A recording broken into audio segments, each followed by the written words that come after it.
And there it is, my friends. They are preparing the impeachment of Donald Trump already. Well, of course they are.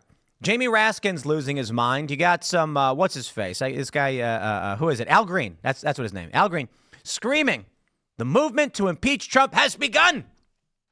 Yeah. They got 100,000 signatures. They want to impeach Trump. And the issue is, as Jamie Raskin puts it, is that it's a coup. It's a coup. Eric Weinstein said it's an administrative civil war. I call it a revolution. But, a coup. Indeed, I suppose. But perhaps you can just call it that we elected Donald Trump knowing he would do this, happy that he did, and Elon Musk, acting as a consultant to the president effectively, is helping to cut out the bloat and, I guess, gut the corruption. But I don't think anybody here is going to be surprised that the Democrats have already begun their impeachment efforts. We have this story from Common Dreams, progressive activists. It's been just 11 days, but 100,000 people have already signed a petition to impeach Trump again, which is dumb. You know, let's be real. A lot of people don't like Trump, and getting 100,000 signatures, they could have got that before Trump was even inaugurated. The moment Trump got elected, they could have had these signatures because we are in a hyper-polarized country. Of course, they probably waited until now so they can point to certain things Trump is doing that we like, gutting government bloat, corruption in the deep state, and then claim he's doing something wrong. So I was watching The Daily Show last night. You may have noticed I wasn't on IRL, and I was in the thumbnail. Family emergency. And literally like 20 minutes before the show, I had to run out the door, but everything was fine. And so I ended up unable to do IRL, taking care of family. These things are important. You have to do it. And I watched The Daily Show. And boy, did I not want to. But the hosts there clearly don't know, clearly don't care. It seems like they were just saying whatever they needed to say, whatever the script told them to say. And it felt like it's just fake. They were lying. They were manipulating. They were doing this thing where they're like, is it legal? Elon Musk did this. Is it legal? And they have a guy going, I don't know. What do you mean you don't know? The answer is yes, it's illegal. Donald Trump is the president. He offers employees a buyout. They can take it or leave it. They say, you can't do that without Congress. Yeah, you can. He's not firing them. He said, you can stay on the job and then leave. He's the boss, and he dictates the jobs they do. So he can say, just don't show up to work. I won't fire you. Can't get fired anyway, right? They say that's illegal. He has Elon Musk acting as a private consultant to the president. That's always allowed. You know, Ian was bringing up before the show, I don't know if they talked about it, that Elon's the de facto head of an agency without being confirmed. And it's like, well, he's not. Donald Trump is the one taking the actions. For USAID, Marco Rubio is in charge. Marco Rubio was confirmed. Elon Musk is consulting. They then decide if they want to carry out those actions. And when Elon says he wants to shut down USAID, what happened? Marco Rubio said no. He said, no, we're going to restructure it, reform it, and do something different with it. Well, there you go. So they're playing this game on the show, on the Daily Show, which is TDS, by the way, where they're pretending like this is surprising to them. Here's a story from Common Dreams. They say, quote, the overwhelming support for impeachment shows that the American public is not willing to accept King Trump, said Alexandra Flores Quilty, Free Speech for the People campaign director. Now, they got these 100,000 signatures a week ago in the first 11 days, but now we're hearing it from Jamie Raskin and Al Green. So let me pull up the Al Green video where he says it has begun. Before we do, my friends, make sure you go to timcast.com, click the Green Room, watch these Green Room episodes. They're really amazing, uncensored, real conversations when our guests show up and the crew's just hanging out, and you can hear what they really think. And it's off the cuff, unscripted, just real conversations, really interesting stuff. Mary Morgan talking with Terry Schilling is getting rave reviews. People are saying it's like one of the best podcasts. For real, I was surprised. I was there. Thought it was interesting, too. Cool talk about OnlyFans and things like that, and surrogacy and family. Here's the clip of Al Green losing his mind. Has begun. I rise to announce that Let me start it over. I rise to announce that the movement to impeach the president has begun. I rise to announce that I will bring articles of impeachment against the president for dastardly deeds proposed and dastardly deeds done. I also rise to say that the impeachment movement is going to be a grass-up movement, not a top-down. The people have got to move forward. The people have to demand it. And when the people demand it, it will be done. I did it before. I laid the foundation for impeachment. All right, blah, and it was blah, blah. done. Nobody knows more about it than I. And I know that it's time for us to lay the foundation again. On some issues, it is better to stand alone than not stand at all.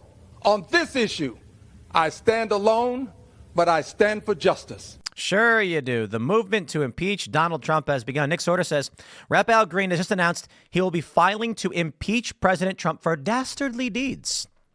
Well, I hate to break it to you, Al Green, but the Constitution does not provide an impeachment provision due to dastardly deeds. It's high crimes and misdemeanors. So if you don't have that, you can have a nice day.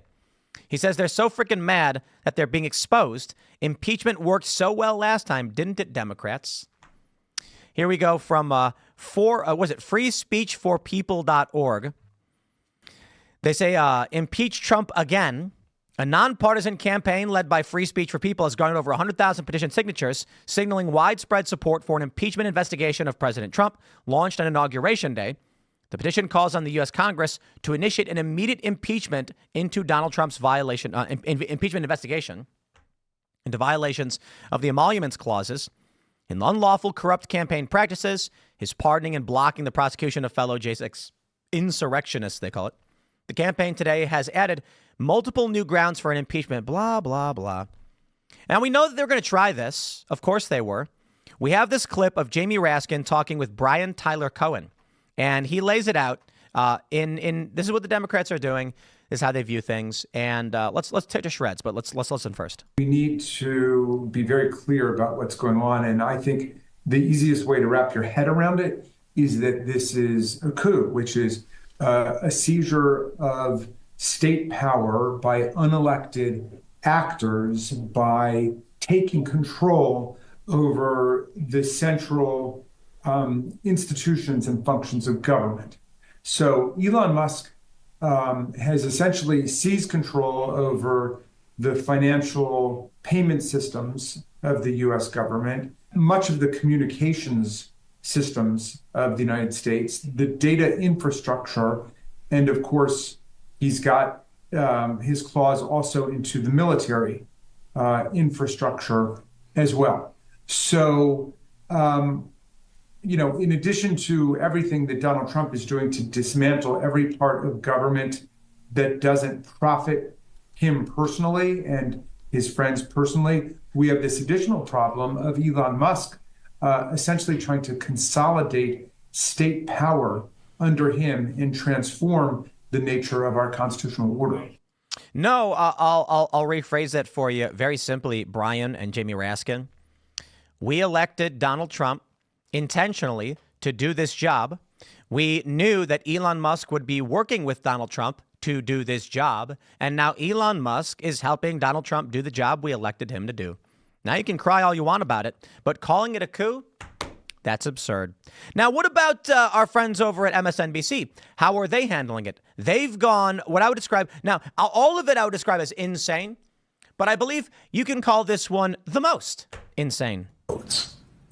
Sorry, it always starts a second late. Who has the nuclear codes? Trump does. Think about it. I did. The only answer to that question, the only honest answer to that question tonight, for the first time in history, is what? We don't know. Why? Why don't you know? What about the transfer of the nuclear football went in any other way than normal? We don't know who has the nuclear codes. The president. Next question. We don't know who has what inside the Trump government. We don't know who is doing what inside the Trump government. But we do know they are doing things that have never been done before. I know. It's amazing, isn't it? And so what they're doing here on MSNBC is like, things are happening that are different. Therefore, the nuclear codes are in the hands of random people. Yeah, no. And that are illegal. We know that those things are not legal. What's not legal? Come on, tell me what's not legal. We know that Donald Trump has given Elon Musk the domestic equivalent of the nuclear codes, the keys to the Treasury of the United States of America. Wait. Legal. We know that Donald Trump has given Elon Musk the domestic equivalent of the nuclear codes, the keys to the Treasury of the United States of America. In the biggest, most important data breach in the history of the world. This is insane. Elon Musk has gone where no political operative has ever gone before. It is presidential authority to determine what is or is not classified. And he has brought in Elon Musk as a private consultant to assist him in these efforts. Now, I'm sorry. You know, maybe if y'all were honest actors, I'd say, look, congressional oversight should play a role in all of this. But I'm going to tell you right now, for too long, we have seen a failure of leadership, wars, conflict, crisis, the gutting of our border, the gutting of our manufacturing class. This is the first time we in this country are seeing decisive leadership. And Elon Musk is not the only person taking bold action. Rubio just got Panama to cave. They're not bringing that up, are they? We won. Panama just dropped off the Belt and Road Initiative. So now that China deal's over. Rubio got it. Why? What about this? All right. Elon Musk. It's because, ladies and gentlemen, I mean, if you saw my live earlier, USAID funding the media. Could it be that the apparatus by which it props up these corrupt, fake politicians has been gutted? This is going to be a revolution, my friends. It is a revolution. So they can call it a coup because they're losing power, but it's not, because we elected Trump knowing that Doge existed. Before Trump won, Elon and Vivek were saying, Doge, we're going to go in and we're going to do these things. And they did. So you know what? Of course they're going to try to impeach him, but they don't got Congress right now. That's it. We got to make sure we win the midterms, but we're still a bit away from that. Trump has only just begun, so we will see. Smash that like button, my friends. Share the show with everyone you know. Become a member. Let's see. We got a couple more segments coming up for you. Don't miss it. Stick around, and we will see you all shortly.